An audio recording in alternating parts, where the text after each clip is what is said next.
Hello, I'm Liz Lumley and this is Finextra at Cybos. And today I'm speaking to Brendan Farrell of SunGard, and of course we're going to talk about corporate actions.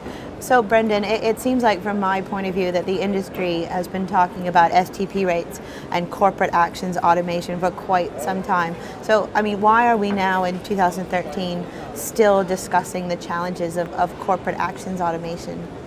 I think 2013, we need to look back at the market conditions in 2008, 2009, when many of the projects that were ongoing to automate solutions, including corporate actions at many different places, those projects came to a grinding halt. They got shelved, and most of those were abandoned. As the market started picking up again in 2010, 2011, people came back to the front saying we need to come back and address this corporate action process. So I think we've had a hiatus of about 5-6 years in the process. Technology adoption has been a big issue. In the not so long ago old days, you would deploy software at a client site.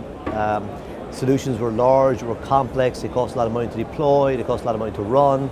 So there wasn't the appetite for the medium-sized firms to automate the process. Today, as you look at cloud computing, software as a service offerings, there's much bigger appetite today to adopt technology to automate corporate actions. And then finally, I look at the United States, one of the largest markets in the world, but in the world of Swift, very much an emerging market. Up until now, and actually through 2015, to communicate with DTCC, the participants had to key in information back and forth for corporate action, so there's no automated ability to handle files.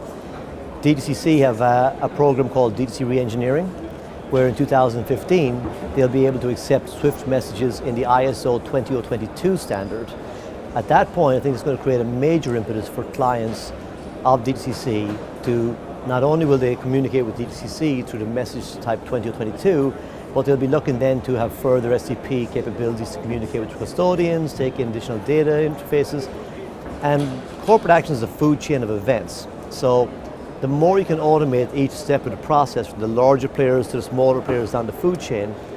So we've got large enterprise scalable solutions with the bigger players, down to the smallest software as a service offering for the smaller player, but they can still communicate with the depositories and automate that process for them.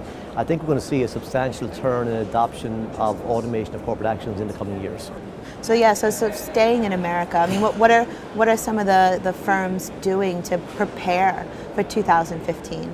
Well, I'm sure the larger banks, the larger global custodians that are there, have the same issue that many of the European banks have, in that they've spent many years, 12 to 14 years now, building infrastructure and building technology around 15022.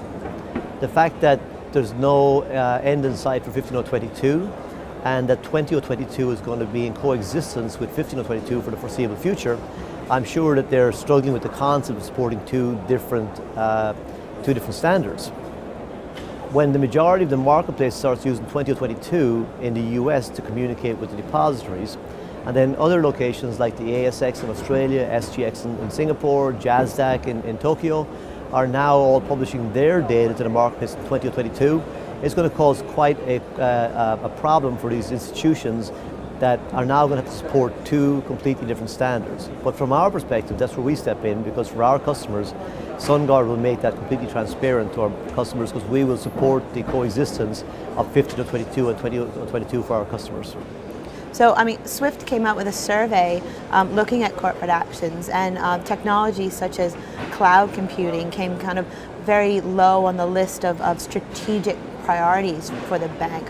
Why do you think there's such a pushback on cloud?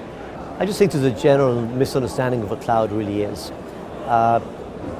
It's something new. It's been presented as a new way of storing and managing data, and people are just afraid of things they don't understand. From a very simplistic view, cloud is just another form, really, of a hosted environment. Many of SunGard's customers have been relying on SunGard for many years now to host their solutions for them in various managed services environments. So for us, the cloud is an extension of that. The cloud also allows us now to reach clients we couldn't reach before through services like our software as a service offerings. We've got a solution called Expresa, which we can now license to the smallest player. I think the smaller players are going to adopt the cloud offerings, like software as a service offerings, very quickly. especially as they're looking at how are they going to communicate with depositories like DTCC who require 20 or 22 message processing. They're going to be looking for fast and easy to manage solutions. SunGard is going to make those solutions available to them to communicate to and from DTCC. If we start going back to the marketplace today suggesting they deploy software, that will never get off the ground, and they realize that. So we're seeing quite an adoption of our software as a service offering, which is in the cloud. So I think that we're starting to turn the corner right now as regards adoption of cloud.